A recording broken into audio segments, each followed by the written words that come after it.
The August sun hung over Pine County, Minnesota, like a warning nobody could read. It was 1876, and every homestead within a day's ride of Hinckley was racing to finish before the first frost.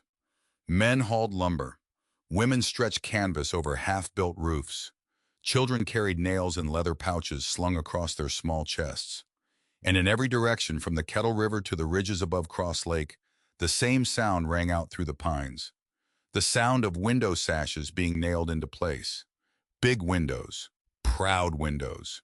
Windows that would let the Minnesota sunlight pour into rooms that smelled of fresh pine and new beginnings.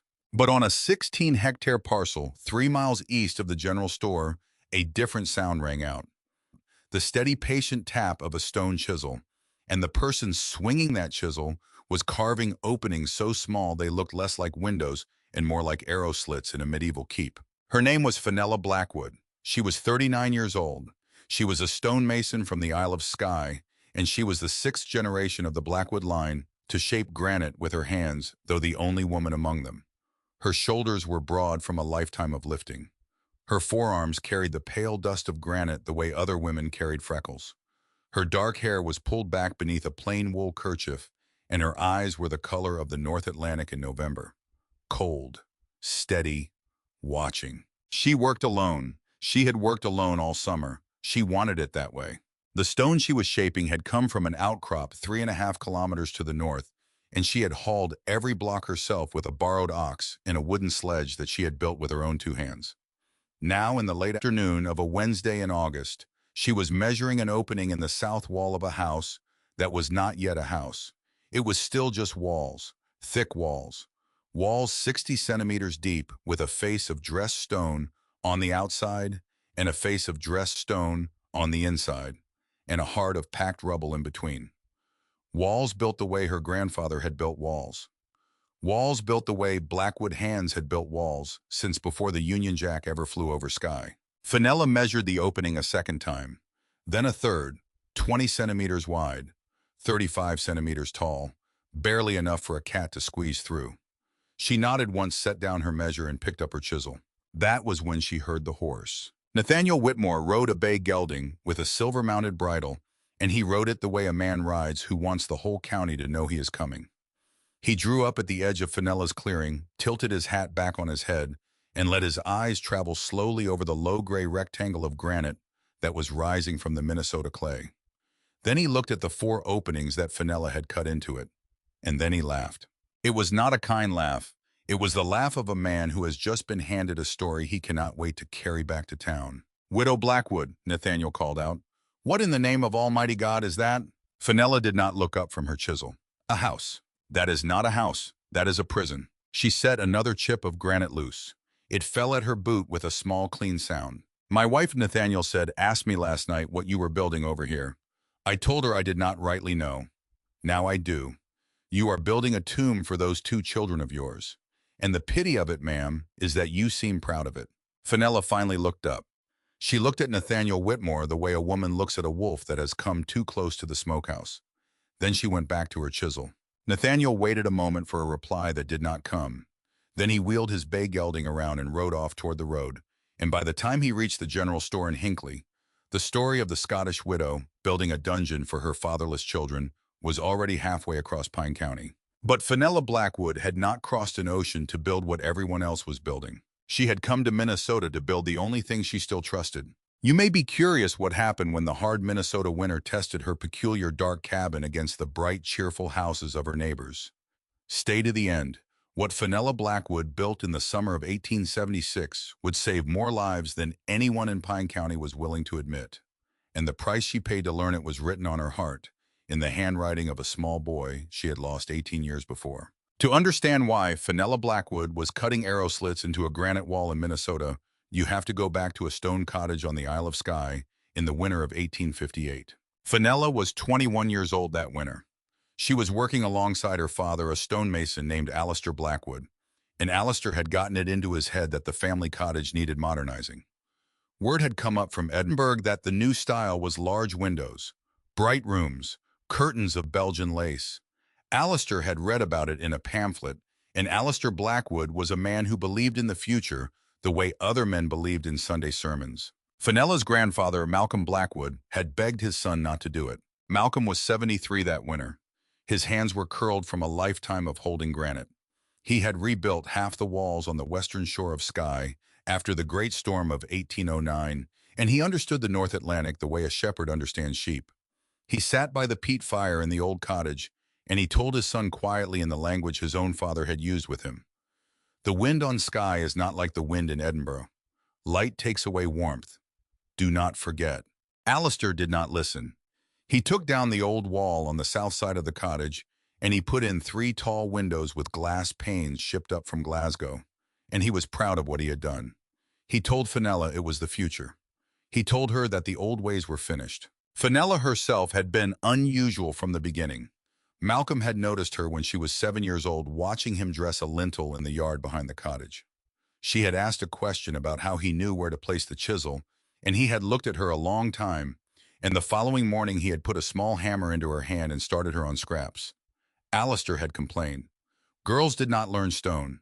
Malcolm had answered that Blackwoods learned stone, and this one had the eye, and that was the end of the argument. By the time Fenella was 15, she was dressing blocks alongside the men in her father's yard. By the time she was 20, she could lay a course as clean as any of them.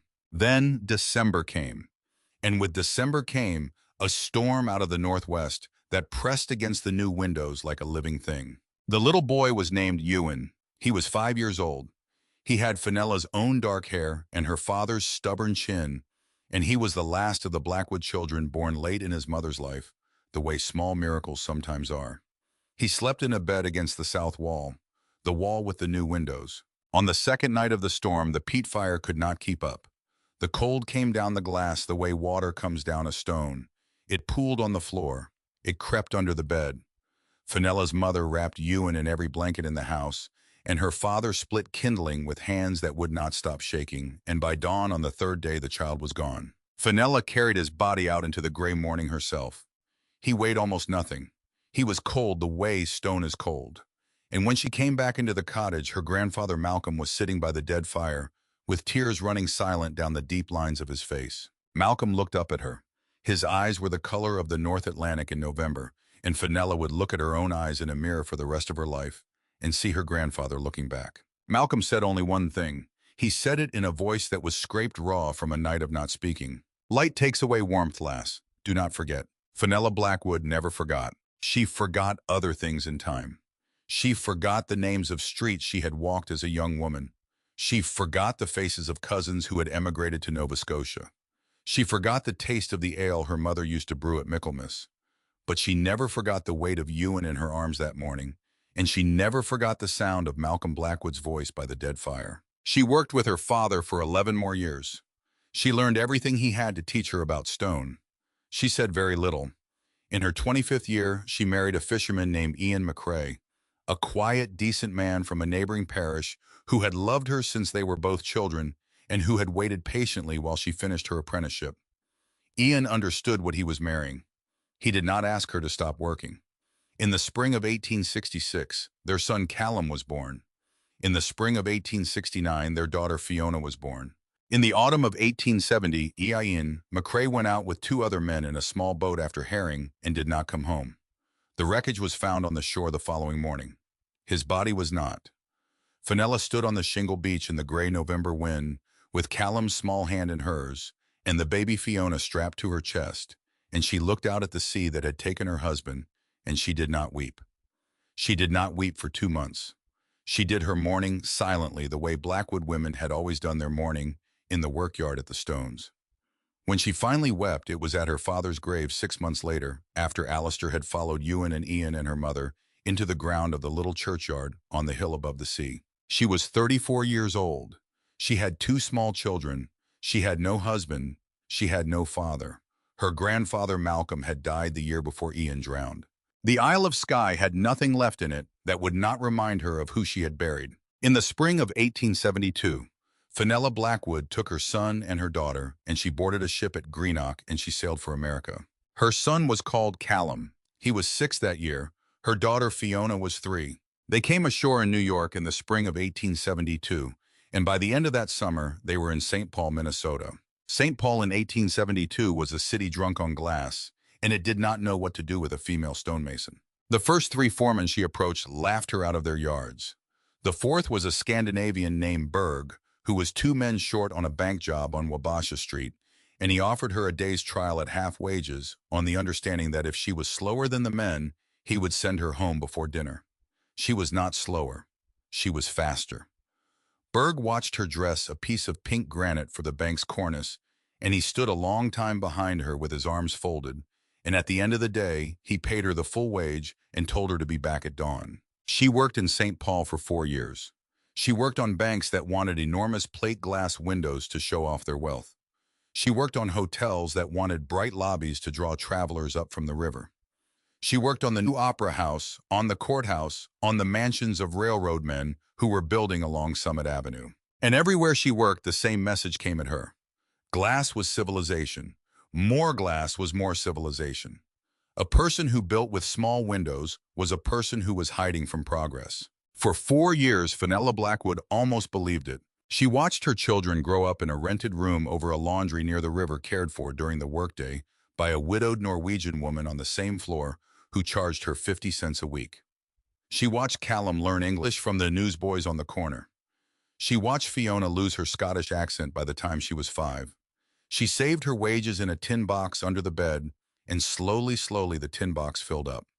And when it was full enough in the summer of 1873, Fenella Blackwood bought 16 hectares of pine and stone country in Pine County, and she told her children it was time to build a home. She built the wrong home. She built an American home. A log cabin of squared timbers, chinked with mud, floored with milled pine, roofed with cedar shakes. And into the 4 walls of that cabin she set 4 generous windows with glass panes she had bought from a merchant in St. Paul. She hung her grandmother's sky curtains in them.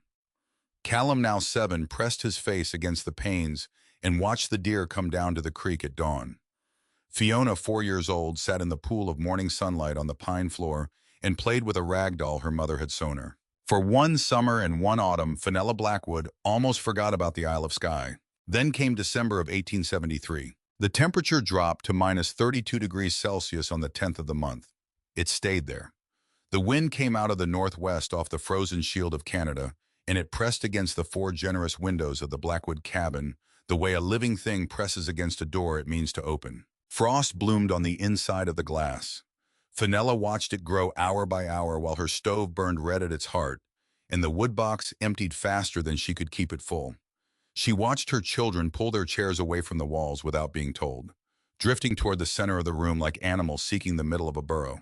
She piled every blanket they owned onto Fiona's bed. She watched cold air pour down the inside of the glass like water and puddle on the pine floor around her daughter's feet. She tried to tell herself it was normal. It was Minnesota. Everyone was cold.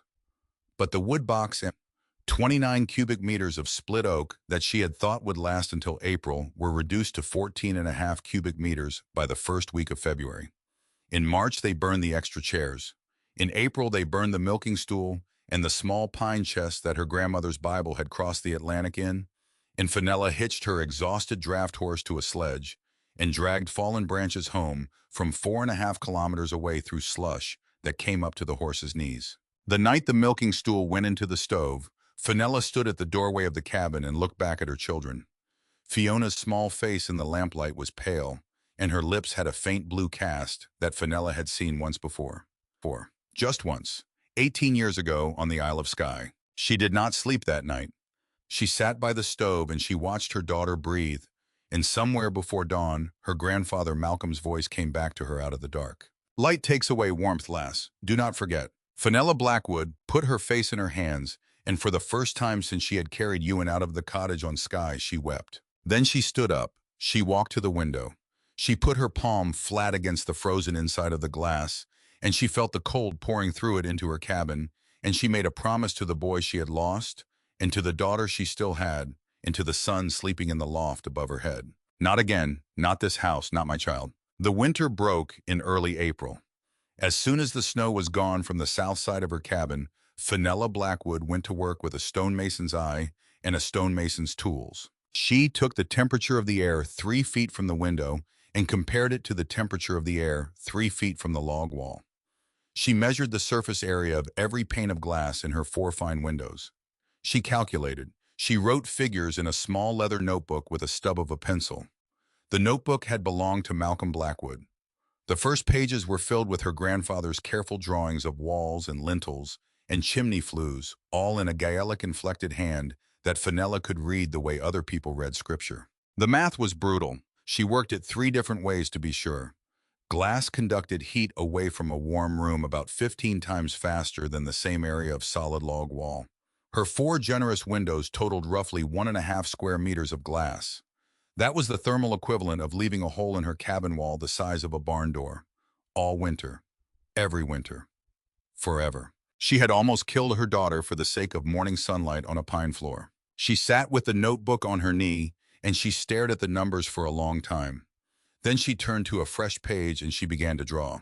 She drew the house her grandfather would have built. Thick stone walls, small windows, a central hearth of heavy masonry that would soak up heat like a sponge and give it back slowly through the long nights. A roof of turf laid over close-fitted timbers, insulating the way 3 feet of snow insulates a wolf's den.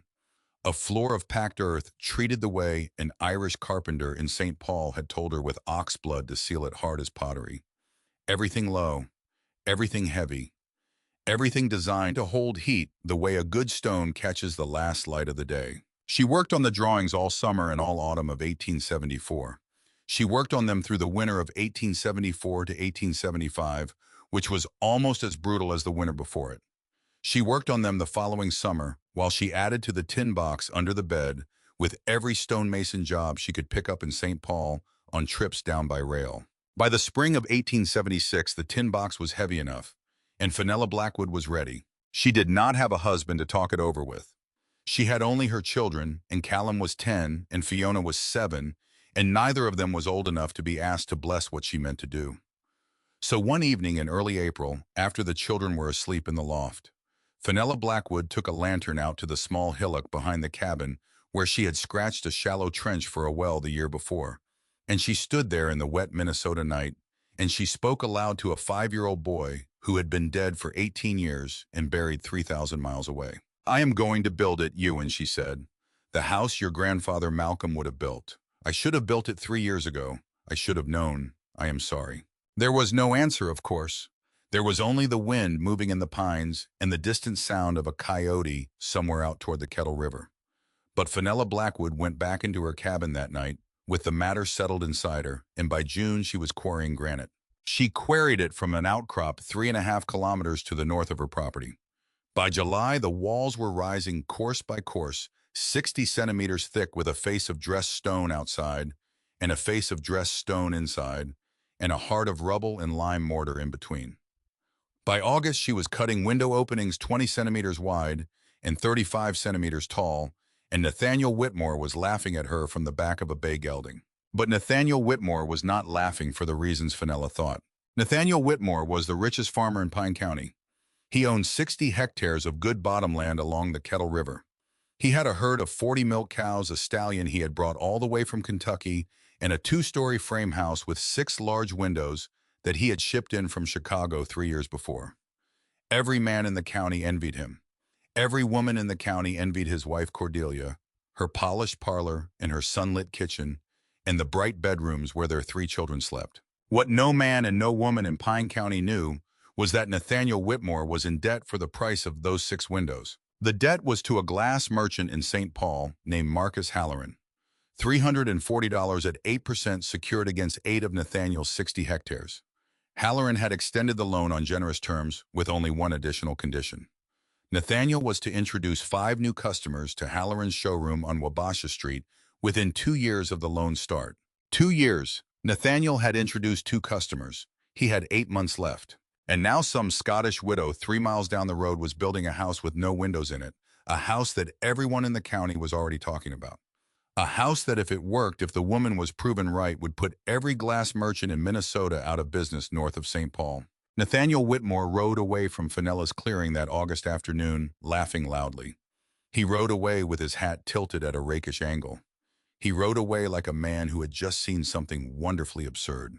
But by the time he reached his own gate that evening, Nathaniel Whitmore was not smiling. He sat down at his desk that night in the sunlit parlor his wife had furnished with such care, and he wrote a letter to Marcus Halloran in St. Paul. He wrote that a peculiar situation had arisen in Pine County. He wrote that a certain immigrant stonemason, a widow woman working alone, was building a house that might, if it survived one Minnesota winter, do considerable damage to the reputation of large window installations throughout the region. He wrote that steps might be required. He wrote that he would keep Halloran informed. He signed his name with a flourish, sealed the letter, and set it aside for the morning mail.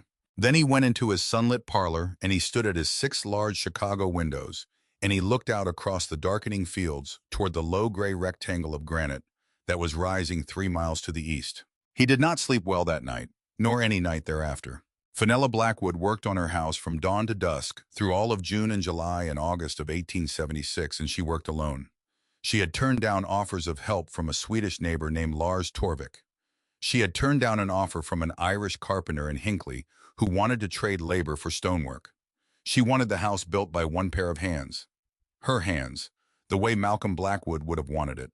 The walls rose slowly, 60 centimeters thick and beautiful, in the way that only granite is beautiful. Fenella dressed every stone by hand. She cut them with the precision her father had beaten into her before she could read. She fitted them so tight that a knife blade could not slip between them.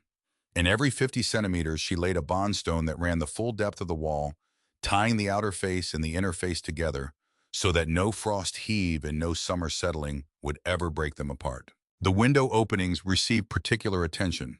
Fenella cut 4 of them, 1 in each wall, and each one measured 20 centimeters wide and 35 centimeters tall on the outside face of the wall. But on the inside face, she splayed the opening outward at a 45-degree angle so that what began as a narrow slit on the exterior became almost 60 centimeters wide by 90 centimeters tall on the interior. It was a technique her grandfather had used. It was a technique the builders of Scottish castles and Highland churches had used for 600 years. Light entered through a small hole, but the splayed stone reflected and spread it so that a room lit by such windows was darker than a room with glass walls, but not the pit of blackness that a stranger might imagine. She set the chimney in the exact center of the house. It was a mass of granite and fire brick 5 feet on a side at the base, tapering slightly as it rose. Inside it, Fenella built a serpentine flue with 2 gentle switchbacks so that hot smoke from the hearth would travel a long path through the masonry before it escaped, transferring its heat to the stone all along the way. The whole chimney mass would function as a battery, soaking up heat when the fire burned hard and releasing it slowly through the long, cold hours after the fire had died to embers. She laid the floor of packed earth mixed with clay and straw, and on the top layer with ox blood, the way the Irish carpenter had shown her. When it cured, it was hard as fired pottery, and it held heat the way stone holds heat. She roofed the house with heavy pine timbers laid close together, and over the timbers she laid a layer of birch bark, and over the bark she laid 20 centimeters of turf cut from a low meadow near the creek. The turf would grow through the summer, and its living roots would knit the roof into a single insulating mat, and in winter it would hold heat inside the house, the way 3 feet of snow holds heat inside a wolf's den. Everything she built was low. Everything was heavy. Everything was designed to hold heat and to refuse cold. By the last week of August, the walls were finished. By the second week of September, the roof was on. By the last week of September, the interior was ready for finishing, and Fenella Blackwood began the delicate work of setting her 4 small panes of window glass into their splayed stone openings, which was when the delegation of women arrived at the door of her old log cabin. There were 4 of them. They came on a bright afternoon in the last week of August 3, in a wagon and one on a small brown mare, and they were led by Cordelia Whitmore. Cordelia was 30 years old that summer. She was a handsome woman with dark hair pinned high on her head and eyes the color of good coffee, and she wore a dress of blue calico that had been made for her in Chicago. She was Nathaniel Whitmore's wife, and she was the acknowledged social leader of Pine County. When Cordelia Whitmore held an opinion, the other women of the county tended to hold it too, because Cordelia had a way of making dissent feel not just wrong, but embarrassing. She had come to talk to Fenella herself. That was the trouble with a widow. There was no husband to work through. If the county wanted a word with the head of the Blackwood household, the county had to speak to the woman with the chisel in her hand. Fenella was sitting on the porch of the old log cabin when the wagon pulled up. She was oiling the head of a maul. Fiona was inside with her doll. Callum, who was 10 now, was out at the new stone house helping his mother by carrying water from the creek and had come back to the cabin at Fenella's call when the wagon crested the road. Cordelia climbed down from the wagon and came up the porch steps with the other three women behind her. She did not smile. She had come on business. "Widow Blackwood," Cordelia said, "may we speak with you a moment?" Fenella set down the maul. "Say what you have come to say, Mrs. Whitmore. My daylight is short." Cordelia's chin lifted a fraction. She was not used to being spoken to that way. "We are worried," she said, "about the new dwelling you are building. The windows are no larger than gun ports. Your children will be raised in darkness. It is unhealthy. It is unbecoming. And forgive me, ma'am, but with no husband to advise you, we felt we should come as friends. It is not American what you are doing." Fenella considered this for a moment. She looked at Cordelia's dress of blue Chicago calico. She looked at Margaret Bergstrom's kind, worried face behind Cordelia. She looked at Ellen Vance and a Norwegian woman named Kirsten Sund, and she saw four women who had never in their lives lived through a winter that could freeze the marrow inside your bones.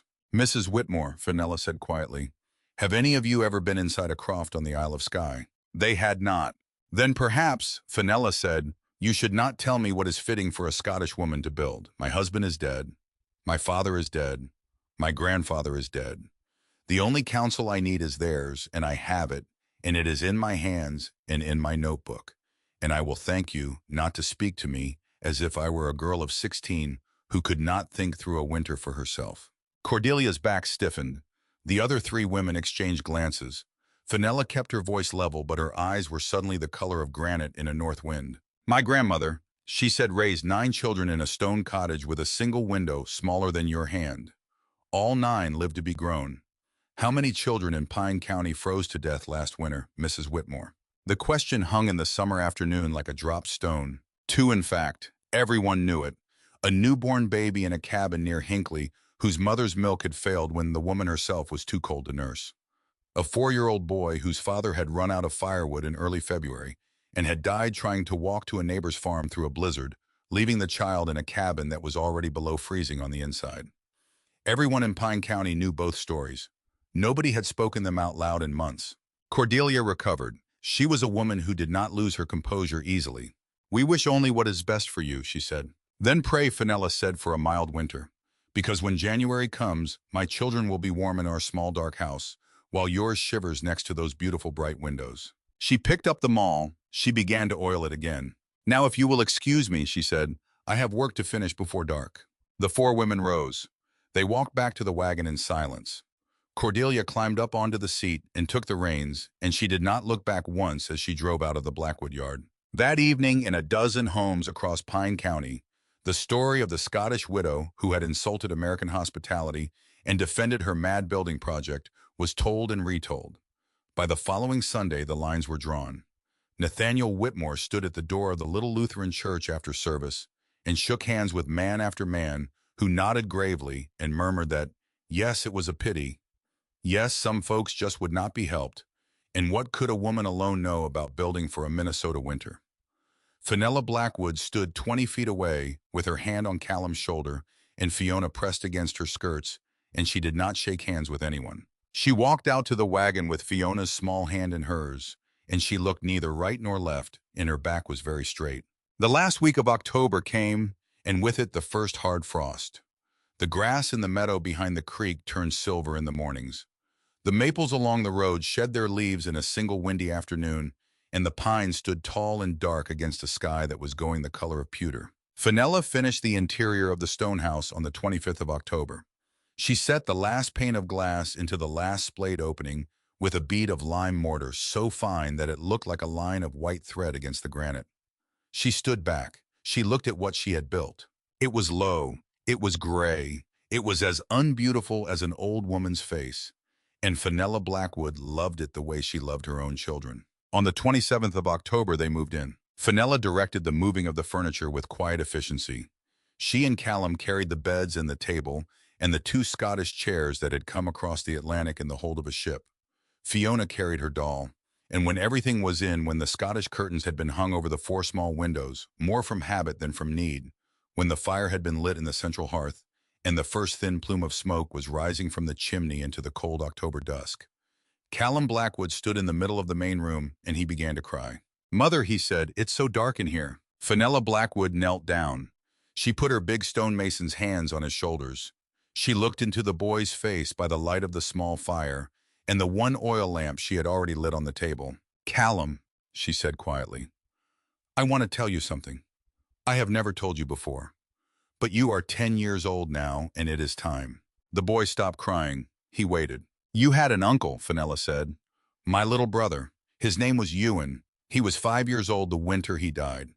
He died in a stone cottage on the Isle of Skye. He died because my father, your grandfather, Alistair, put a large window in the wall next to his bed. He died because the cold came through the glass faster than the fire could push it back."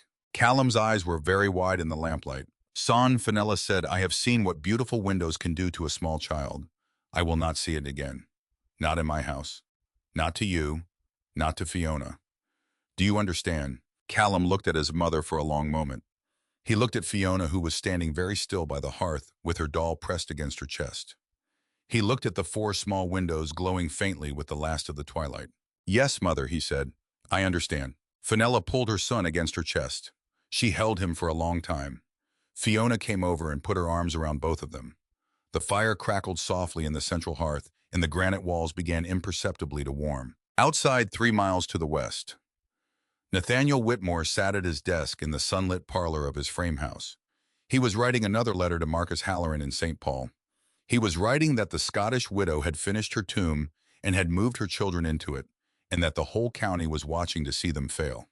He was writing that he, Nathaniel Whitmore, would make certain they did fail, that the Blackwoods would be gone from Pine County by the new year, driven out by cold and public ridicule and the slow grinding pressure of a community united against them, that Halloran should have no fears for his investment, that the 6 windows of the Whitmore parlor would soon be the pattern that every prudent family in Pine County followed, and that the peculiar Scottish experiment would be forgotten before the first thaw. He signed the letter. He sealed it. He set it aside for the morning mail. Then he stood at his 6 large Chicago windows, and he looked out at the darkening prairie and far to the north.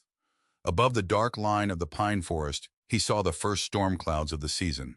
They were black. They were rolling in fast, and they carried in them the winter that was going to test everything. The first storm passed by daybreak, and the second one came 3 days later, and by the middle of November, the winter of 1876 had settled over Pine County, the way a heavy hand settles over a small animal. The pines bent under the weight of ice. The Kettle River froze solid from bank to bank in a single cold night. The road to Hinckley became a rutted track of packed snow that only the sturdiest teams could pull a wagon over. And in the low granite house 3 miles east of the general store, the Blackwood family began to learn what their new home could do. Fenella had planned the routine that first week. She built up the fire in the central hearth at 4 o'clock in the morning, when the ashes had cooled to a bed of white and the interior temperature had settled at around 12 degrees Celsius. She fed the fire hard for 3 hours. She used oak and birch cut and split the previous summer season to the color of good tobacco. By 7 o'clock, the granite walls of the house were warm to the touch on the inside, and the great chimney mass in the center of the room had drunk up as much heat as it could hold. Then Fenella let the fire die back to embers, and she did not touch it again until midday. The house held. By 10 o'clock in the morning of that first cold week, the interior temperature had risen to 18 degrees. Fenella worked at her kneading board in her shirt sleeves.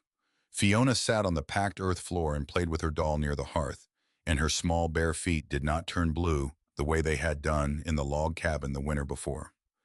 Callum did his school lessons at the plank table by the light of an oil lamp, and he did not shiver, and he did not complain of the dimness, because the splayed openings in the granite walls threw enough pale winter light across the room that a boy with young eyes could read a printed page without straining. At midday, Fenella built the fire up again for an hour. At sundown, she let it fall to embers. At bedtime, the temperature in the house was still 15 degrees, and by dawn it had dropped only to 12. She did not have to rise in the middle of the night to feed the stove. She did not have to watch her woodpile like a woman watches a dying man's breath. She had cut 16 cubic meters of oak and birch the previous summer, and by the end of the first week of December, she had burned less than 1.5. One evening in early November, standing at the hearth, stirring the embers with a length of iron, She felt something she had not felt in 18 years. She stopped stirring. She stood still. She listened. Her grandfather Malcolm had been right. That was what she was feeling. Malcolm had been right for 600 years of Blackwood women and Blackwood men, and she was the first of them to prove it with numbers. She did not smile. She did not celebrate. She simply picked up her mug of tea from the mantel, and she drank it, and she thought it has to hold through January. Let us not celebrate before January. But she could not keep a small light out of her eyes when Callum looked up from his primer and asked her what she was thinking about. Your great-great-grandfather, she said. He was a stonemason too, Callum. I think he would have liked this house. 3 miles to the west in the two-story frame house with the 6 Chicago windows. Nathaniel Whitmore was not smiling either. His wood pile at the end of that first cold week of November was down by 4 cubic meters. Cordelia had asked him twice in the mild way that a wife asks a proud husband whether they should perhaps send one of the older boys into Hinckley for more split cordwood. Nathaniel had told her not to worry. Nathaniel had a stallion from Kentucky and 40 milk cows and 60 hectares of bottomland along the Kettle River, and Nathaniel Whitmore did not run out of firewood. But the wind came down the panes of his 6 large windows at night, the way it had come down the panes of Fenella Blackwood's cabin 3 winters before, and Cordelia had already begun to move the children's beds into the small back room where there was only one window and where the heat from the stove reached better. She did it without asking. She did it the way a mother does things when she does not want to have a conversation with her husband about what she has noticed. Nathaniel sat in his parlor in the evenings and stared at his 6 beautiful Chicago windows, and he began to hate them. But he hated Fenella Blackwood more. On the second Sunday in November, the Reverend Ezekiel Thorne climbed into the pulpit of the little Lutheran church that served the scattered families of the county, and he preached a sermon on the sin of pride. He preached it well. Thorne was a Norwegian by way of Wisconsin, a lean gray man of about 50 with a face like a whetted axe and a voice that could carry the length of a wheat field on a still day. He talked about the person who set themselves above their neighbors. He talked about the person who refused good counsel. He talked about the widow who would rather see her children suffer in a hole in the ground than admit that her neighbors in their generous open houses might know something she did not. He did not name the Blackwoods. He did not have to. Every man and every woman in the pews knew exactly who he meant. Fenella sat on her bench with her hand on Callum's shoulder and Fiona on her lap, and her face like a stone that had been sitting in cold water for a very long time. Her back was very straight. Her face gave away nothing. After the service, nobody shook her hand at the door. The Blackwoods walked out to their wagon alone past the small clusters of parishioners who suddenly found other things to look at. Fenella lifted Fiona up onto the wagon seat and helped Callum up beside her, and she took the reins herself and clicked to the team, and they drove home in a silence so complete that the only sound was the creak of the harness and the crunch of the iron-shod wheels on the frozen road. At the general store in Hinckley, the following Wednesday, a Norwegian farmer named Olaf Henriksen laid down a smoked ham on the counter and announced that he was willing to bet that ham against any equivalent stake that the Scottish widow would give up her stone dungeon before Christmas. Silas Cranfield, the storekeeper, entered the bet solemnly in a small ledger book. 2 other men matched Olaf's stake within the hour. By supper time, a peddler from St. Paul in town on his last run, before the deep snow closed the roads, had put down 50 cents of his own on the proposition that the widow would send her children back east before spring. By the end of the week, the ledger book held 23 separate wagers against the Blackwoods, and only 2 in their favor. One of those 2 was placed by Silas Cranfield himself. Silas was a widower of about 60, a small, quiet man with iron-rimmed spectacles and a way of looking at people that suggested he had already decided about them and was only being polite. He entered his own bet last of all on a Saturday evening after the store had closed. He wrote in the ledger in his careful accountant's hand a single silver dollar in favor of the Blackwoods. I did not tell anyone why. Nathaniel Whitmore heard about the bets on Thursday, and he was pleased. He was less pleased when he heard about Cranfield's dollar. He rode into Hinckley on Friday morning and stood at the counter of the general store and asked Silas in a friendly way whether the storekeeper had perhaps grown fond of the Scottish widow. I have not, Silas said. Then why the dollar? Silas took off his iron-rimmed spectacles. He polished them on his apron. He put them back on. Because, he said, I have been watching that woman work all summer, and a stonemason who cuts stone the way she cuts stone does not do things by accident. Nathaniel Whitmore rode home that afternoon in a foul temper, And by the time he reached his own gate, he had made a decision. The man he found for the work was a Norwegian roustabout named Sven Halvorsen. Sven was 32 years old, and he had been drinking whiskey more or less continuously since he was 17. He had no property and no family and no prospects, and he owed money to almost every merchant in Hinckley. Nathaniel found him behind the livery stable on a Saturday afternoon in late November, and he offered him $5 in silver to do a small piece of work. The work was simple. Sven was to ride out to the Blackwood place on a night when the moon was down. He was to climb onto the low turf roof of the granite house. He was to reach into the chimney with an iron bar Nathaniel would provide, and he was to break loose the topmost course of fire brick that lined the flue. He was not to be seen. He was not to speak of the matter to anyone. And he was to be paid $2 in advance and $3 when the work was done. Sven took the $2 and drank most of it that same night. On the following Monday, in the small dark hours between 2 and 4 in the morning, when a light snow was falling and the wind was moving in the pines, he rode out to the Blackwood place on a borrowed mule. He climbed onto the turf roof. He reached into the chimney with Nathaniel's iron bar. But Sven Halvorsen was drunk. He was drunk the way a man is drunk who has not been sober for 2 weeks. And when he swung the iron bar down into the flue, he missed the topmost course of fire brick entirely, and he struck the mortar joint below it, and the sound of the blow rang out through the cold night like the striking of a great muffled bell. Fenella Blackwood came out of her bed in 3 seconds. She was pulling on her boots in 5. She was through the door of the house with her father's old fowling piece in her hands in 10. And by the time Sven Halvorsen had scrambled down off the roof and was fumbling with the reins of the borrowed mule, Fenella was standing 20 feet away in the falling snow with the fowling piece pointed at the drunkard's chest. "Get off my land," she said. Sven got on the mule. He kicked it into a stumbling trot. He did not look back. Fenella stood in the snow for a long time watching the mule and its rider disappear down the road. Then she went back into the house. She climbed a ladder to the loft. She came down with a lantern and a small hammer and a bag of pre-mixed lime mortar she had kept from the summer's work. And she climbed onto the turf roof in her shirt sleeves in the dark and the falling snow, and she examined the chimney by lantern light.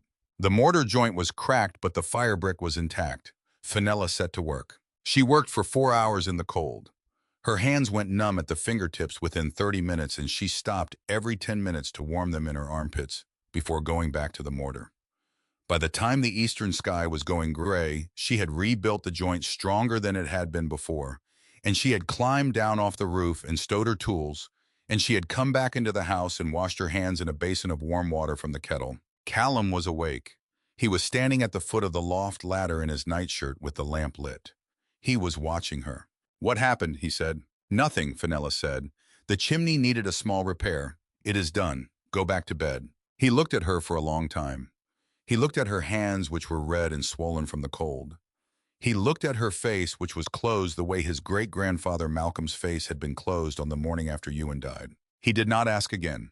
He climbed the ladder back to the loft, but he lay awake up there for a long time, and he understood without being told that somebody had come to their house in the night to do them harm. 2 weeks before Christmas, a wagon came down the road from the south with a family in it that Fenella Blackwood had never seen before. The wagon was piled high with the sort of goods that a homesteading family carries when they mean to stay.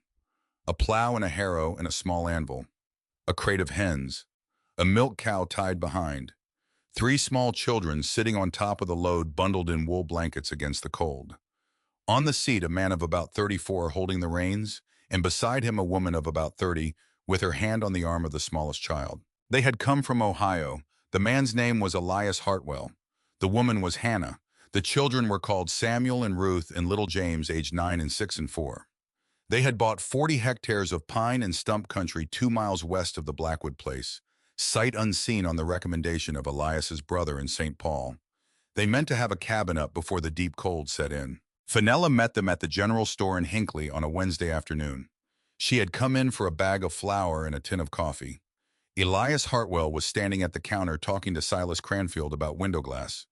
He wanted 5 windows, large windows. His wife, he said, had been raised in a bright Ohio farmhouse, and he had promised her that in Minnesota she would have the brightest house in the county. Silas Cranfield was carefully not looking at Fenella. "You from around here, ma'am?"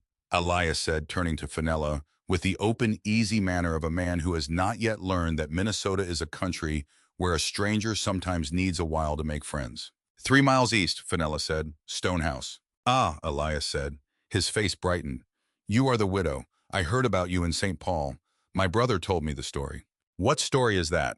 That you built a house with no windows in it, Elias said, and he laughed. It was a friendly laugh. It was not the laugh Nathaniel Whitmore had given from the back of the bay gelding. It was the laugh of a man who thought Fenella Blackwood was an eccentric, but not a fool. Fenella looked at him. She looked at Hannah standing quietly by the door with little James on her hip. She had a plain, kind face and tired eyes and a fresh bruise on the back of her hand where she had bumped it loading the wagon. She looked at the two older children, Samuel and Ruth, staring wide-eyed at the tinned goods on Cranfield's shelves. Mr. Hartwell, Fenella said quietly, you have not been through a Minnesota winter yet. I have been through Ohio winters, ma'am, and Pennsylvania winters before that. Cold is cold.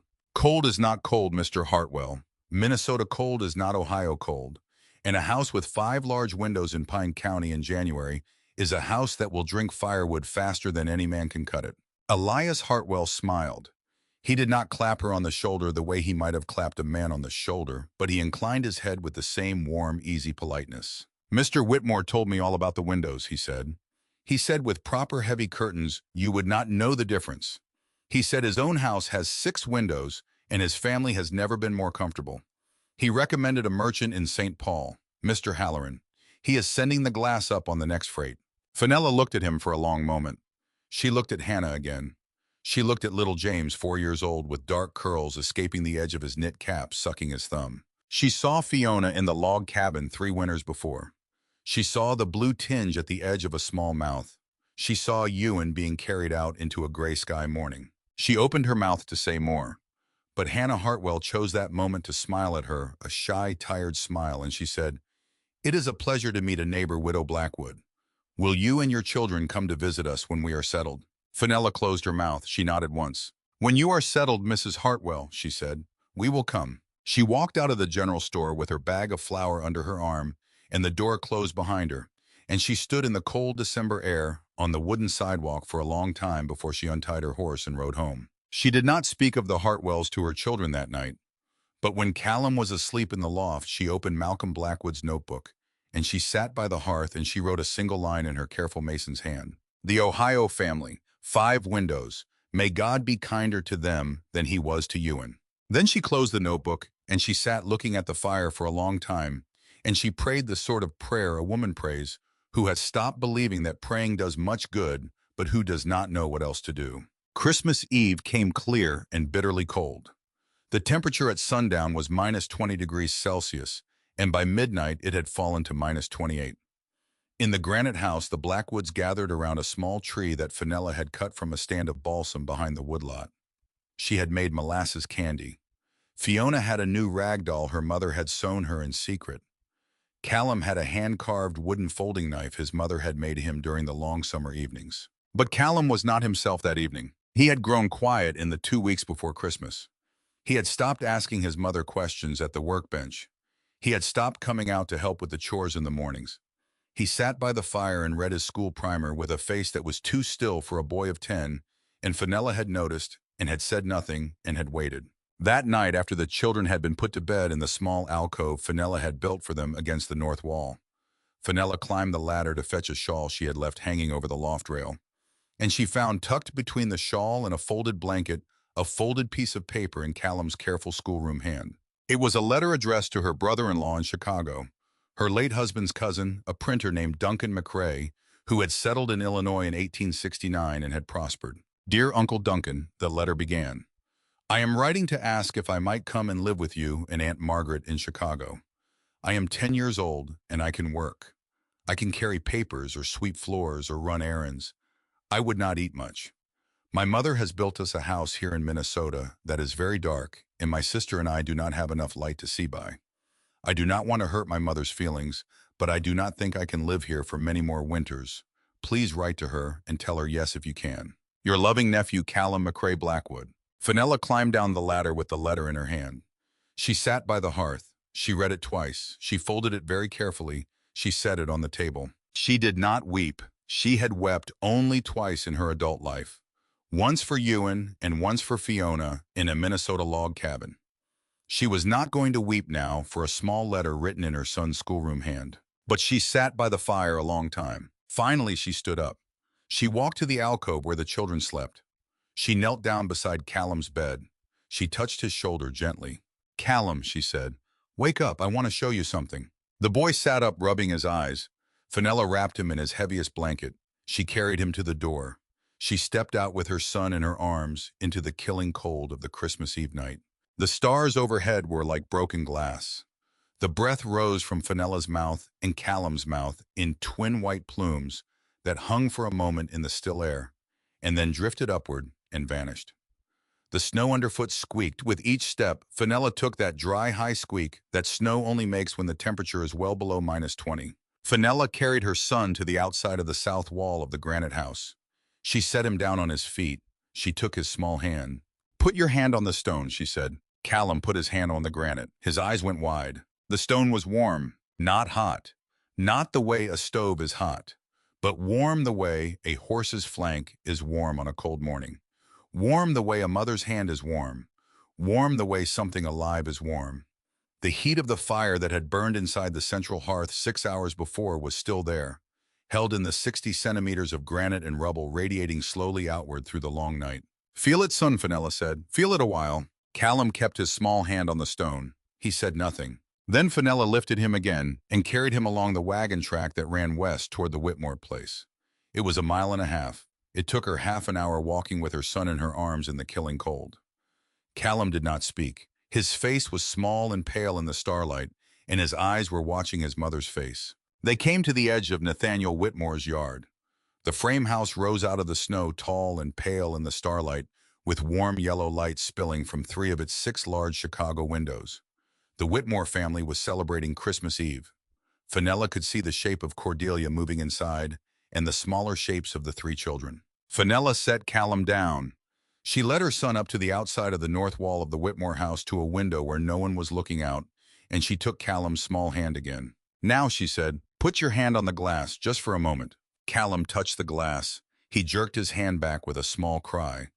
There was a red mark on his fingertips where the flesh had almost frozen to the pain. Fenella lifted his hand and rubbed the fingers between her own warm palms. "Now the wall," she said, "beside the window." Callum touched the frame wall of the Whitmore house. It was cold, not as cold as the glass, but cold the way iron is cold. Cold the way something dead is cold. There was no warmth in it, no pulse, no slow radiation of stored heat. Fenella knelt down in the snow. She turned her son to face her. In the starlight, with the yellow window glow of the Whitmore house behind him, her eyes were steady and dark, and they did not leave his face. "I have seen a small boy die because of that glass," she said. "My little brother, your Uncle Ewan. He was 5 years old. I carried him out of a stone house on Skye that had been changed by men who thought glass was better than warmth. I promised him that morning that I would never let it happen to any child of mine. Do you understand me, son?" Callum looked at his mother. His lower lip was trembling. "Yes, mother," he whispered. Fenella carried him home. She did not speak of the letter. She did not need to. When they came back into the warm, dim interior of the granite house, Callum walked straight to the hearth. He took the folded letter from the table where his mother had left it, and without saying a word, he pushed it into the coals. The paper caught. It flared once, small and bright, and then it was gone. Callum stood watching the embers for a moment. Then he turned and he crossed the room to his mother. He wrapped his arms around her waist. He pressed his face against her side. "I am sorry," he said. Fenella put her hand on the back of his head. "I know, son," she said. "I know." The great blizzard struck Pine County on the 3rd of January. It began at sunset with a fine, dry snow that fell straight down out of a windless sky, and by midnight the wind had come up out of the northwest, and the snow was falling sideways. And by the following dawn, the drifts were building against the north walls of every cabin and barn in the county. The temperature dropped to -35 degrees Celsius. It stayed there. The wind blew for 6 days without stopping. In the granite house, Fenella Blackwood kept her fire routine exactly as she had planned. 3 hours of hard burning at dawn, 1 hour at midday, embers by sundown. The great chimney mass drank the heat and gave it back hour by hour, day by day. The interior temperature moved between 12 and 18 degrees Celsius through the whole 6 days of the storm. Fiona played on the packed earth floor with her doll. Callum read his school primer at the plank table by lamplight. Fenella baked bread on Wednesday and cooked a rabbit stew on Thursday, and she wore her shirt sleeves the whole week. In the two-story frame house 3 miles to the west, Nathaniel Whitmore fed the stove every 2 hours through the day and every hour through the night. By the second day of the blizzard, the 6 Chicago windows were sheeted with frost, half an inch thick, and no light came through them at all. By the third day, Cordelia had cut down her best parlor curtains and nailed them across the windows. By the fourth day, she had piled quilts and blankets and the 2 braided rugs from the bedroom on top of the curtains, and still the cold poured into the parlor from those 6 squares of frozen glass, the way water pours out of 6 broken jugs. The 3 children slept in a pile in the center of the room, under every blanket the family owned, as close to the stove as it was possible to be without setting their hair on fire. On the 5th day of the storm, the woodpile in the shed behind the frame house ran out. Nathaniel Whitmore went into the barn with an axe and began to chop up the empty stalls of the 2 horses he had already brought inside the house. When those were gone, he chopped up the corn crib. When that was gone, he came into the parlor and stood looking at the Swedish chairs that Cordelia had brought with her from Minneapolis, chairs her mother had shipped over from Stockholm as a wedding gift 12 years before. Cordelia sat in one of them with little Meg on her lap. She looked up at her husband. He did not have to say anything. "Not the chairs, Nathaniel," she said. Her voice was very quiet. "The children will freeze." Cordelia looked at her daughter. She looked at the 2 boys huddled by the stove. She looked at her husband, and she saw a man she had never seen before, a man whose face was gray and drawn, and whose eyes would not quite meet hers. "Take the chairs," she said. I took the chairs. Then he took the small carved table her grandmother had made in Sweden. Then he took the pine chest that had held her wedding linens for 12 years. On the 6th night of the storm, when the temperature outside had bottomed at -38 degrees Celsius, and the wind was still tearing at the shutters, Cordelia Whitmore sat on the floor by the stove with all 3 children in her lap, and she looked across the room at her husband, and she asked the question she had not asked in 11 weeks. "Where is Halloran Nathaniel?" I was on his knees feeding the stove with the splinters of her mother's chair. He did not look up. "What do you mean? You said Halloran would help us if things went hard. You said he was a friend. Where is he?" Nathaniel did not answer. "Nathaniel." He set down the poker. He turned to face her. His eyes were red-rimmed from the smoke and the sleeplessness. "I owe him $340, he said. The words fell into the cold room and lay there. "For the windows," he said, "secured against 8 hectares of the bottomland. He does not send help to men who owe him money, Cordelia. He sends creditors." Cordelia looked at him for a long time. She held little Meg tighter against her chest. She did not speak again that night, but something in her face closed quietly and completely, the way a door closes in a house where no one lives anymore. On the 7th day, the wind died. Fenella Blackwood came out of the granite house that morning into a world of white and blue and silence. The drifts were up to the eaves on the north side of the house. The pines were bent and blazing white in the low sun. The road to Hinckley was gone, buried under 3 feet of packed snow. She dug out the doorway. She dug out the woodshed. She fed her 1 milk cow and her 2 horses in the low stone byre she had built against the west wall of the house where the animals had come through the storm without loss. Then at mid-morning she saddled the horse that was strongest, and she set out through the drifts to check on her neighbors. She rode first to the Hartwells. It was a mistake she would remember for the rest of her life. She should have gone to Nathaniel Whitmore first. Whitmore's house was closer. She knew Whitmore had large windows. She knew Whitmore might be in trouble. But something in her could not do it. Something in her remembered the small dark curls of a 4-year-old boy sucking his thumb in a general store in Hinckley, and she turned her horse west, and she rode 2 miles through the drifts to the Hartwell place. She knew before she reached the door. The cabin stood in a clearing that had been half cut when the Hartwells arrived in December. A rough frame house of sawn pine put up in 3 weeks by Elias and a hired man chinked with green wood and mud that had not fully cured. 5 windows, all of them, large, all of them shipped up from St. Paul on the recommendation of Nathaniel Whitmore. All of them sheeted now with frost so thick that no light came out of them at all and no light went in. No smoke was coming from the chimney. Fenella swung down from her horse. She waded through waist-high snow to the door. She pounded on it once, twice, 3 times. Nothing. She put her shoulder to it.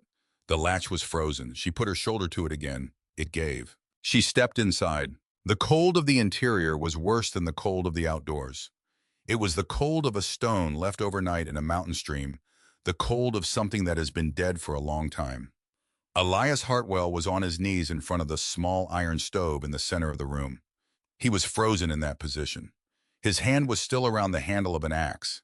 He had been trying in the last hour of his life to chop out one of the roof beams for firewood. Hannah and the three children were in the back of the cabin in the bed, all four of them together under every blanket in the house, under three coats, and Elias's canvas duster, and a length of oilcloth that Hannah had pulled off the table in the final hours. Their arms were around each other. Little James was in the middle. His small mouth was open. His lips were the color of the sky above the cabin. His mother's arms were still around him. Fenella Blackwood stood in the doorway of the Hartwell cabin for a very long time. She did not cry. Her face did not change.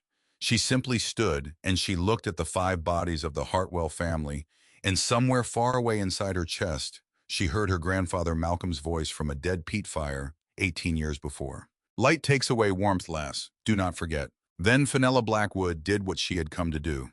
She carried the bodies out of the cabin one by one, and she laid them side by side on the packed snow beside her horse. She wrapped each of them in a blanket from the bed. Elias she carried last, and it took her a long time to break his frozen fingers loose from the handle of the axe. Her arms had lifted stone all her life. Even so, when she was done lifting the Hartwells, she had to sit down in the snow for a full 10 minutes before she could stand up again. She hitched the horse to the small sledge Elias had used for hauling firewood, and she laid the five bodies on the sledge in the order. They had died, the parents at the ends and the children in the middle, and she drove them back through the drifts to Hinckley. It took her 5 hours. The sun was almost down when she reached the town. She said very little to Silas Cranfield or to the men who gathered around the sledge in front of the general store. She said what needed to be said. She said where the bodies had been found. She said what they had died of. She said one more thing quietly so that only Cranfield heard it clearly. 5 windows, Fenella said. The glass came from Halloran in St. Paul. Whitmore sent them. Cranfield looked at her for a long moment through the iron rims of his spectacles. I will remember Widow Blackwood, he said. I will remember. Fenella rode home in the last blue light of the winter afternoon. She came into the granite house. She did not speak to her children of what she had seen. She sat down at the table. She opened Malcolm Blackwood's leather notebook. She wrote a single line in her own hand. Glass has taken 5 more. If I am silent any longer, I am guilty. Then she closed the notebook, and she sat in the warm, dim room, and she stared at the fire. And Callum, who was old enough now to understand that his mother had seen something terrible, brought her a cup of hot tea and set it beside her hand and did not ask any questions. 8 days later, on the 2nd of February, a horse and a small wagon came slowly up the wagon track from the west. Fenella was splitting kindling by the woodshed when she saw them. She straightened up. She set down the axe. She watched the wagon come. Nathaniel Whitmore was driving. He was hunched forward on the seat like a very old man. Beside him sat Cordelia, with little Meg wrapped in the last unburned blanket in her lap. The 2 boys were huddled in the back of the wagon under a piece of oilcloth. All of them were the color of ash. The wagon stopped in the Blackwood yard. Nathaniel got down. He did not look at Fenella. He walked slowly around to help his wife down from the seat. He lifted his daughter into his arms. Then he stood there, hat in hand, and finally he raised his eyes to Fenella Blackwood's face. Widow Blackwood, he said. His voice was a scrape of dry wood on dry wood. We are out of firewood. We are out of everything to burn, my children. He could not finish. Fenella Blackwood looked at Nathaniel Whitmore.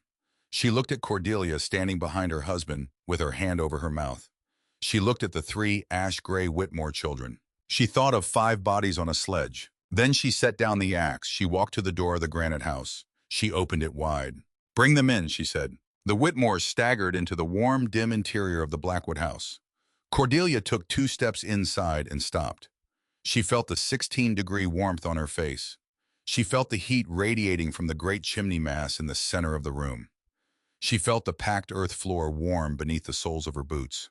Her knees gave way. She sank down onto the floor with little Meg still in her arms, and she began to cry. How can it be so warm, she whispered.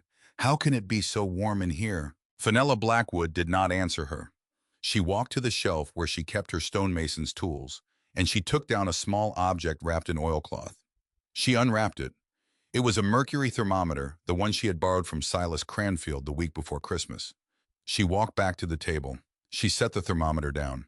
She opened Malcolm Blackwood's leather notebook to a fresh page. She looked up at Nathaniel Whitmore, who was standing just inside the door with his hat still in his hand. 9 days, Fenella said quietly. You will stay with us 9 days. I need data. The 9 days that the Whitmore family stayed under Fenella Blackwood's roof were the 9 days that changed Pine County. They began in silence. Nathaniel Whitmore sat by the hearth on the first evening with his hands hanging between his knees and his eyes on the packed earth floor. And he did not speak to Fenella, and Fenella did not speak to him.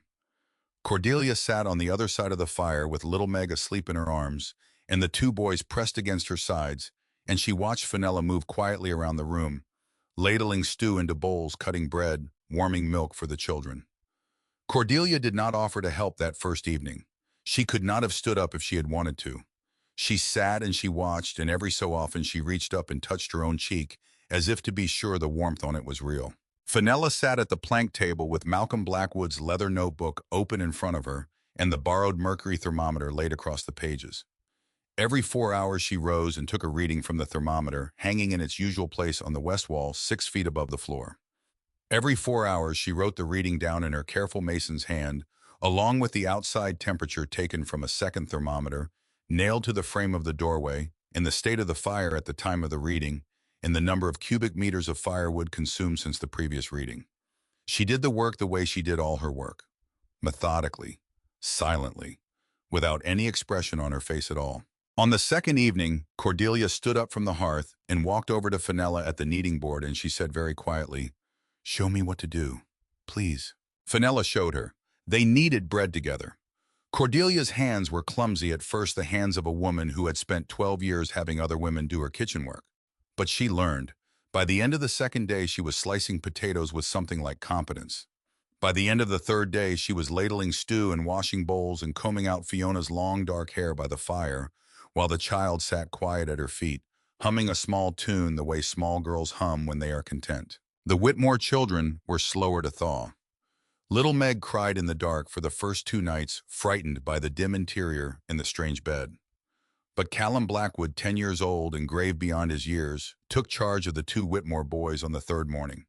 He brought them to the hearth. He showed them how the granite of the great chimney mass stayed warm to the touch even when the fire had burned down to embers. He let them help him carry kindling. By the 4th day, the 3 older children were playing quietly together in the pool of light from the splayed south window, and Fiona had crept into Cordelia's lap without being invited, and Cordelia had gathered her up as if she had been holding small girls in that room all her life. On the 5th evening, after the children had been put to bed, Fenella walked to the door and took her heavy coat down from the peg. "Whitmore," she said, "come outside with me." Nathaniel rose without a word. He put on the coat Fenella handed him, one that had belonged to Ian McCrae 10 years and an ocean ago, and he followed her out onto the small stone stoop in front of the granite house. The night was clear and very cold. The stars were burning white above the pines.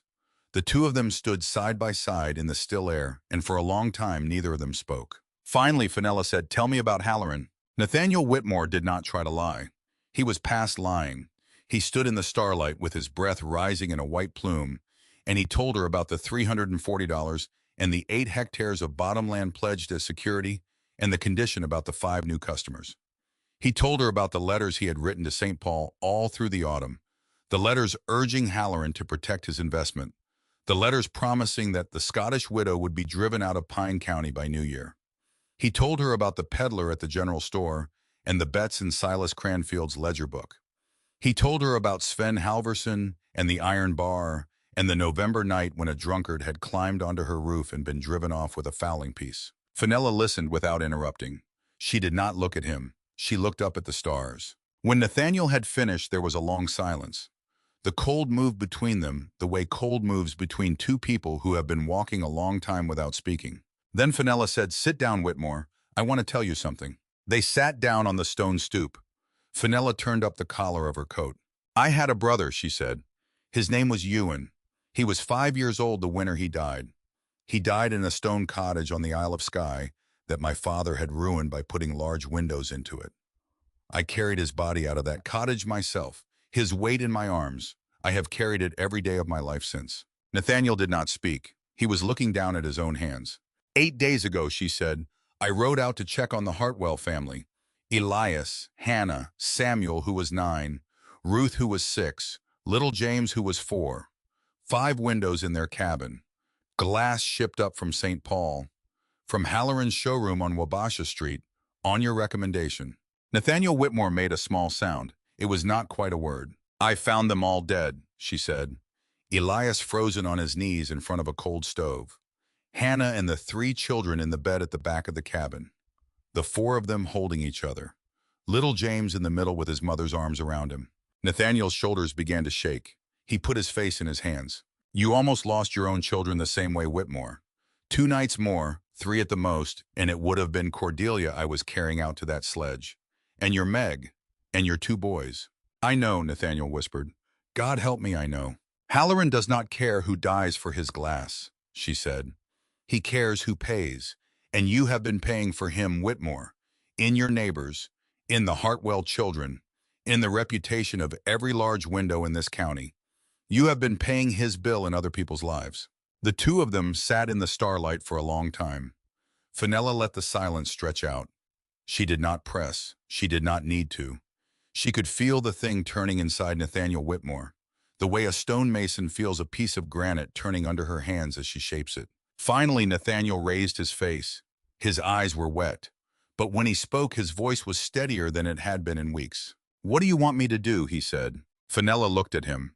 In the starlight, her eyes were steady and cold, and they held his gaze until Nathaniel had to look away. I want you to help me prove it, she said, with numbers, so no one else has to bury a 4-year-old boy because a merchant in St. Paul wanted to sell more glass. Nathaniel nodded. He was still nodding when Fenella stood up and turned to go back inside. On the 7th day, Fenella and Nathaniel saddled 2 horses and rode west through the frozen drifts to the Whitmore farm. The 2-story frame house stood empty in the pale February sun. Its 6 large Chicago windows were sheeted white with frost. The tracks of the Whitmore wagon leading east were the only marks in the snow around it. Inside the parlor was a wreckage of chopped furniture, half-burned rugs, and drifts of ash spilled from a stove that had gone cold 4 days before. The temperature inside the parlor was almost exactly the temperature outside the parlor. There was no difference. The house was dead. Fenella set up her mercury thermometer at chest height in the center of the parlor. She set up a second thermometer 900 millimeters from the frozen surface of one of the north windows. She set up a third at floor level in the middle of the room. She waited half an hour for the readings to stabilize. Then she wrote them down in Malcolm Blackwood's notebook. Center of parlor, no fire, -5 degrees Celsius. 900 millimeters from the north window, -10 degrees Celsius. Floor level center of room, -7 degrees Celsius. Ceiling level center of room, -1 degree Celsius. Temperature stratification top to bottom 6 degrees. Nathaniel Whitmore stood beside her and watched her write. He did not speak. Now Fenella said quietly, I want you to see something. She took Nathaniel to the wall beside one of the parlor windows. She put his bare palm on the wooden clapboard. Then she put his bare palm on the frost-covered glass of the window. Feel the difference, she said. Nathaniel felt it. The wall was cold the way iron is cold. The glass was worse. The glass drank the warmth out of a living hand almost as fast as it could be given. Each square meter of that glass, she said, leaks heat about 15 times faster than the same area of solid log wall. Faster than that compared to my stone walls. You had 6 of these windows, Whitmore. Total glass area about 2¼ square meters. She opened the notebook to an earlier page. She turned it so Nathaniel could see. That is the equivalent of about 33 square meters of wall opening. All winter. Every winter. You had a hole in your parlor the size of 2 doorways, Whitmore. That is why you burned your firewood in 6 weeks. Nathaniel stared at the numbers. His finger moved down the column. How much firewood have you burned this winter? She asked. 25½ cubic meters, Nathaniel said. His voice was flat. Plus the furniture, plus the corn crib, plus half the barn. I have burned 10.9, she said, since the 1st of November, and I have 3 cubic meters left in my woodshed. I will finish the winter with a surplus. She closed the notebook. This is not opinion, Whitmore. This is not old country superstition. This is arithmetic. Every square meter of window glass in a Minnesota cabin cost you about 13 cubic meters of firewood over the course of one winter. Your extra 1.86 square meters of glass above what you actually needed for daylight cost you nearly 25 additional cubic meters of wood, plus your furniture, plus your wife's family heirlooms, plus 9 days of charity from the neighbor you tried to drive out of the county. Nathaniel Whitmore looked at the frost-covered windows. He looked at the ruined parlor. He looked at his own hands. "What do we do?" he said. "We fix your house," Fenella said. "Come the thaw, and then we start telling people what you and I have both learned." They rode back through the drifts as the sun was going down. Neither of them spoke on the ride. But when they reached the Blackwood yard, Nathaniel drew his horse up before dismounting and looked across at her. "Widow Blackwood," he said, "there is one more thing. Halloran does not go quietly. When the thaw comes and I default on my introductions and I start telling people to shrink their windows, he will come up from St. Paul. He will come himself, and he will bring papers." "Let him come," Fenella said. The Whitmores went home on the 11th of February after the men of the neighborhood organized an emergency wood share that stocked their sheds with enough split cordwood to see the family through the rest of the winter. Silas Cranfield led the effort. He had ridden out to a dozen farms in 3 days, and by the time he was done, there were 4 full sled loads of oak and birch stacked behind the Whitmore barn, contributed by families who 2 months before would not have crossed the road to shake Nathaniel's hand. Silas asked Fenella afterward whether she wanted her silver dollar back from the ledger book of wagers. "No," Fenella said. "You want it fair. Keep it." "I do not want it, Widow Blackwood." "Then give it to Mrs. Hartwell's mother in Ohio," Fenella said. "When you write to her about the burying, I have already sent what I can." Cranfield looked at her a long moment through his iron-rimmed spectacles. He nodded once. He tucked the dollar back into his apron pocket. The rest of February was hard but not killing. March came in with a warm wind out of the south, and by the middle of the month, the icicles were dropping from the eaves of every barn in Pine County, and the road to Hinckley had begun to run with meltwater in the afternoons and freeze again at night. In April, the snow was gone from the south-facing slopes, and by the 1st of May, the frost was out of the ground. That was when Nathaniel Whitmore came to Fenella Blackwood's door, hat in hand, and asked to be taught. They spent the whole of May and half of June rebuilding the 2-story frame house. Fenella directed the work. Nathaniel and his 2 older sons carried it out under her eye. They removed 4 of the 6 large Chicago windows. They kept only the 2 windows on the south wall of the parlor, where the winter sun could still bring some warmth into the house on cold, clear days.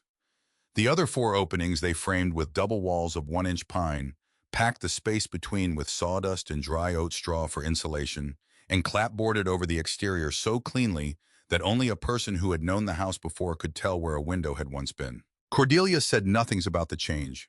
She had spent 9 days in the granite house of the Blackwoods.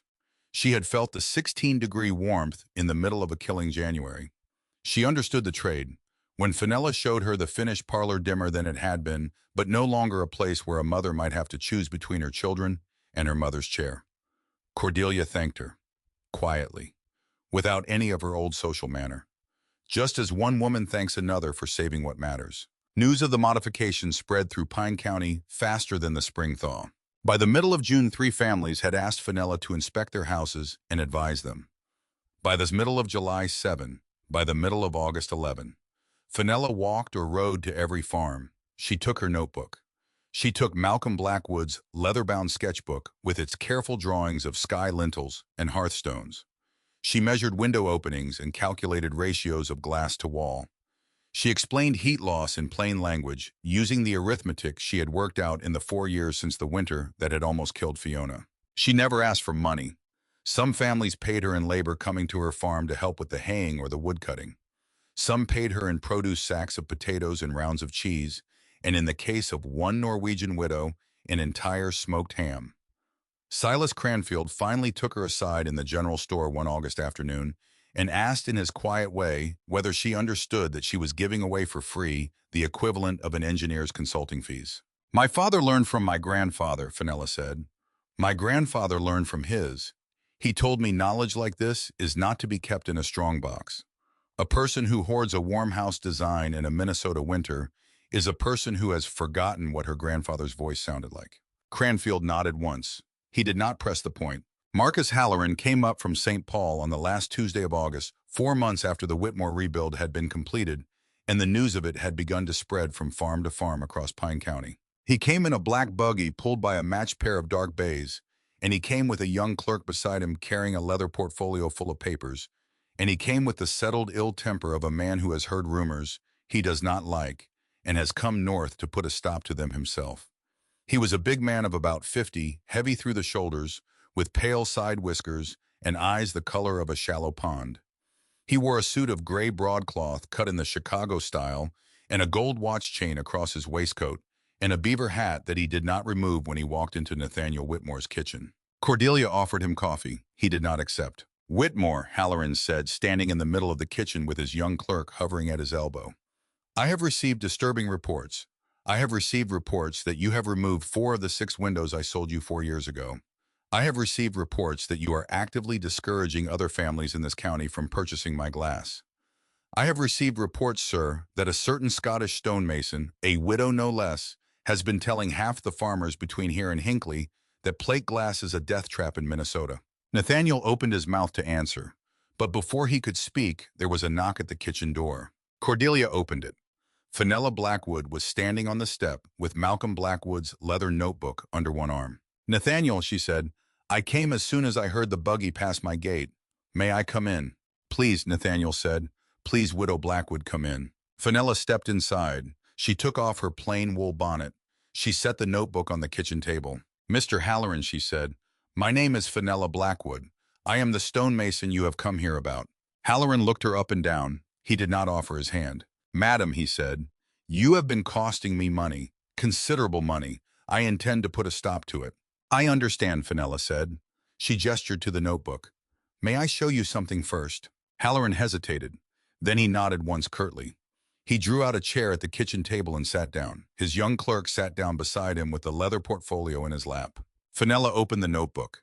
She turned it so that the pages faced Halloran. She began to explain. She explained the readings she had taken in the Granite House through the great blizzard of January 4, readings a day for 6 days. She explained the readings she had taken in the empty Whitmore parlor on the 7th of February. She explained the difference in firewood consumption between the 2 houses, 10.9 cubic meters against 25.4 plus, the value of the Whitmore family furniture, and heirlooms burned to keep 3 children from freezing. She explained the arithmetic of heat loss through glass, the 15-to-1 ratio against log walls, the 30-to-1 ratio against dressed granite. She turned the page. She read out the names of the 14 people who had died in Pine County during the winter of 1876 to 1877. She read them slowly, one at a time. The names of the 2 children who had frozen in a cabin near Cross Lake in the first week of December. The name of the old widower who had been found dead beside his cold stove in the 3rd week of January. The name of the man Johansson who had run out of firewood on the 9th of January and had died curled beside a stove he could not save himself with. Then she read out the names of the Hartwell family. Elias, Hannah, Samuel, Ruth, James. She read them the way a minister reads names at a graveside. 5 of those 14, Fenella said quietly, died in a cabin with 5 windows purchased from your showroom on Wabasha Street, sold to the family on the personal recommendation of the man sitting across from you. A recommendation that was made, Mr. Halloran, because you had required my neighbor to bring you 5 new customers in 2 years, or forfeit 8 hectares of his land. She closed the notebook. She put her hand flat on top of it. "I have made a copy of this notebook, Mr. Halloran," she said. "There are 3 copies. One is with Silas Cranfield at the general store in Hinckley. One is in the safe of the Reverend Ezekiel Thorne at the Lutheran Church. The 3rd has been sent by rail to a professor of engineering at the University of Minnesota, whom my late husband's cousin in Chicago knows through his printing trade. If you press this suit against Nathaniel Whitmore, sir, or if you attempt to injure my work in this county by any means at law or by any means outside the law, I will see that all 3 copies are made public. I will see that every newspaper in St. Paul and Minneapolis prints the story of the glass merchant whose 5 windows killed the Hartwell children. Do you understand me, Mr. Halloran?" Halloran had gone very pale. "You are threatening me, madam." "I am giving you a choice," Fenella said. "Tear up the note against Nathaniel Whitmore's land. Walk out of this county. Do not sell glass in Pine County again. Do that and I will keep my notebook shut. Refuse and I will bury you with it." Halloran sat very still for a long moment. His young clerk was staring down at the leather portfolio as if hoping it would open by itself and swallow him. Nathaniel Whitmore stood by the wall with his hand on Cordelia's shoulder. Then Marcus Halloran reached into the portfolio and he drew out the note of hand for $340 secured against 8 hectares of Nathaniel Whitmore's bottomland. He tore it in half. He tore the halves in half again. He laid the pieces on the table. He stood up. He put his beaver hat on his head. He walked out of the kitchen without another word. The buggy left the Whitmore yard at a fast trot, and it did not come back. Nathaniel Whitmore sat down slowly at his own kitchen table. He looked at the pieces of the note. He looked up at Fenella. "You saved my farm," he said. "You saved my roof," Fenella said. The night Sven Halverson climbed off that iron bar and rode off without doing more damage. "We are even, Whitmore. Let us keep it that way." She picked up the notebook. She put on her bonnet. She walked out to her horse. Cordelia followed her to the door. She stood there watching her mount, and just before she turned the horse's head, Cordelia said quietly, "Widow Blackwood." Fenella looked back at her. "Thank you," Cordelia said, "for all of it." Fenella touched the brim of her bonnet. She rode home in the September sunshine along a road that was already beginning to turn at its edges. The following summer, Fenella Blackwood and Nathaniel Whitmore built a stone marker together for the graves of the Hartwell family in the small hillside cemetery behind the Lutheran church. Fenella quarried the stone. It was pink granite from the same outcrop 3.5 kilometers north of her property that had provided the walls of her house. She and Nathaniel shaped it together, working in the long summer evenings after the day's farm work was done. Fenella taught Nathaniel how to hold the chisel. Nathaniel was a slow learner, but he was patient, and by the end of July, the marker was finished. It was a low, broad slab, 60 centimeters tall and 100 centimeters wide, with the 5 names cut into it in the plain block lettering that Fenella had learned from her father. Elias Hartwell, age 34. Hannah Hartwell, age 30. Samuel Hartwell, age 9. Ruth Hartwell, age 6. James Hartwell, aged 4. All died January of 1877 in Pine County, Minnesota. May the light be gentle upon them. The last line had been Nathaniel's idea. Fenella had not argued. On the evening they finished setting the marker, the two of them stood side by side at the fresh grave and looked at what they had made. The pink granite caught the low July sun. The names were sharp and clean in the stone. Nathaniel said very quietly, "I sent them to Halloran Widow Blackwood. I sent Elias to that showroom. I told him the glass would be warmth. I said it because I was afraid to lose my land." "I know," Fenella said. "Can that ever be forgiven?" Fenella looked at the small grave. She looked at the low pink stone. She thought of Ewan Blackwood, 5 years old, wrapped in a shroud on the Isle of Skye, 19 years in a lifetime before. "I do not know Whitmore," she said. "That is not for me to say. But you can live so that those 5 lives were not for nothing. You can help the next family. And the next. That is the only kind of forgiveness that means anything to the dead." Nathaniel Whitmore nodded slowly. From that day forward, he became the most tireless promoter of small window construction in Pine County. He rode to farms Fenella could not reach. He explained the arithmetic in his own words. He told the story of the 5 windows he had recommended and the 5 bodies that had come out of that cabin on a sledge. He did not spare himself in the telling. When people asked him why he had changed, he told them the truth. "Because a Scottish widow had opened her door to me on a winter afternoon when my children were dying and did not turn me away." By 1885, the technique of thick walls and small windows had spread across central Minnesota, carried by word of mouth from one Scandinavian and Scottish settler community to the next. What had begun as one woman's peculiar habit became by degrees the standard building method of anyone who knew what they were about.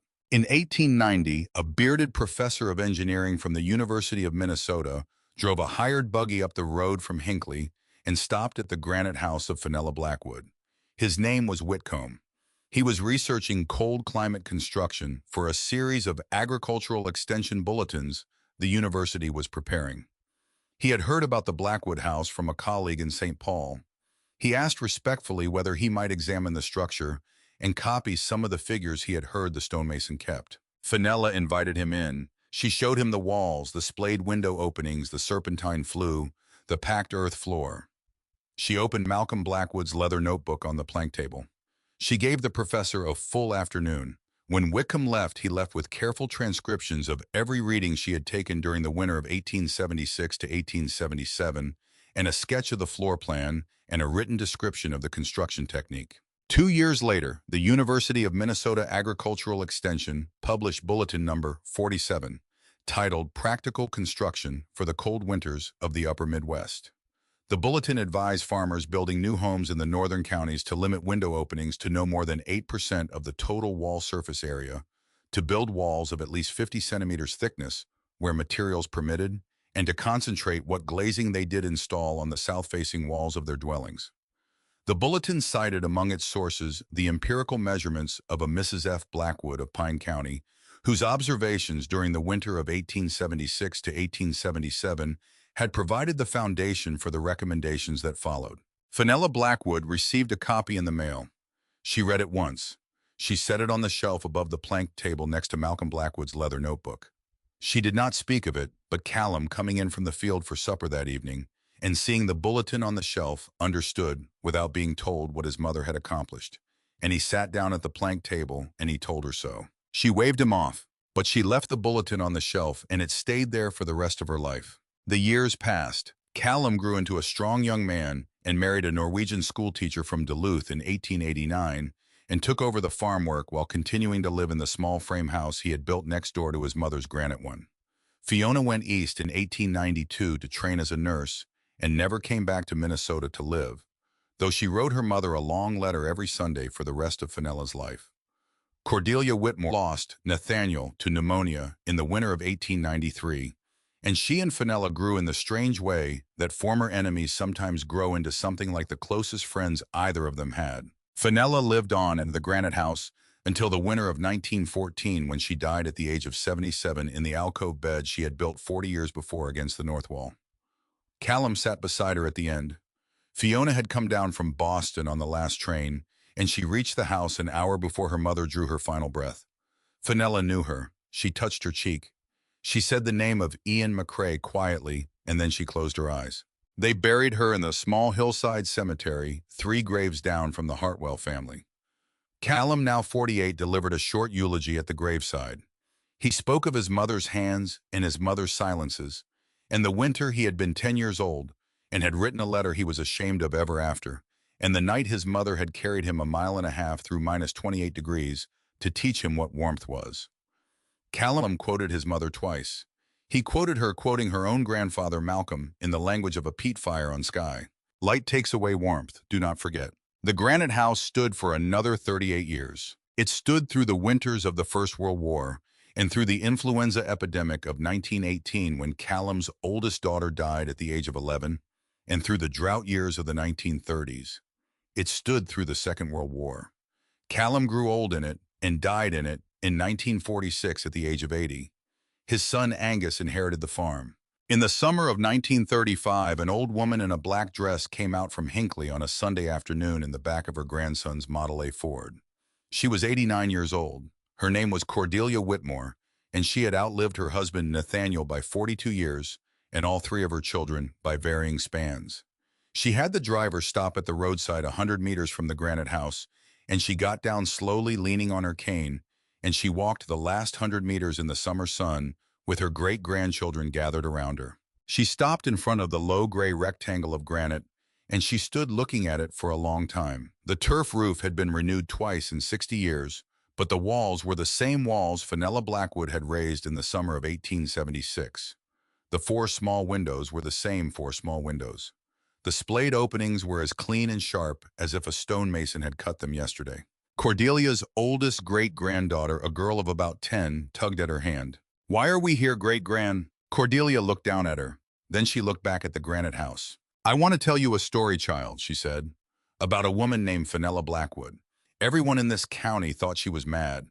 Everyone laughed at her for building a house with windows no bigger than your hand. A widow with 2 small children and no husband to speak for her, and she stood alone against every man and every woman in Pine County, the winter I was 30 years old. Do you know what your great-grandfather learned from her, child?" The girl shook her head. "Your great-grandfather learned," Cordelia said quietly, "that Blackwood did not build a prison. She built a promise that no more children in this county would have to die the way the Hartwell children died. And she kept that promise. She kept it her whole life. She is keeping it still in the walls of that house right there." She stood a while longer in the summer sun. Then she let her great-granddaughter lead her back to the Model A Ford. The granite house was finally taken down in the spring of 1952 by Fenella Blackwood's great-grandson, a young man named Robert Blackwood, who had come back from the Korean War with an engineering degree from the university that had once published Bulletin Number 47. He was building a modern farmhouse on the old foundation, insulated with fiberglass bats and double-glazed with argon-filled window units, and the technology of his new house would achieve by careful engineering approximately what his great-grandmother had achieved by instinct and heavy masonry 76 years before. Before the demolition began, Robert photographed the granite house from every angle. The walls were still perfectly plumb. The window frames were still weather-tight. The mortar joints were as sound as the day Fenella had troweled them. In the last week before demolition, Robert took a mercury thermometer inside the empty house on a cold January afternoon. There had been no fire in the central hearth for 3 days. Outside, it was minus 22 degrees Celsius. Inside, at chest height in the middle of the room, the thermometer read +8. The great chimney mass was still working, storing heat, releasing it, doing what Fenella Blackwood had built it to do 76 years after her hand had last laid a fire brick into its serpentine flue.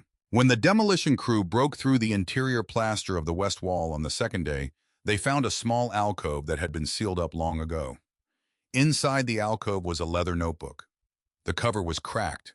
The pages were dry and brown. On the first page, in a hand that Robert Blackwood did not recognize, but whose careful mason's letters he found strangely familiar, was written a single line in what a professor of Scottish Gaelic at the university later translated for him. Light takes away warmth. Do not forget. Robert Blackwood placed the notebook in the local historical society in Hinckley, where it remains to this day. Above the display case, the society has mounted a small brass plaque that reads simply, "The Notebook of Fenella Blackwood, stonemason of Pine County." She was called mad for her small windows. She was right.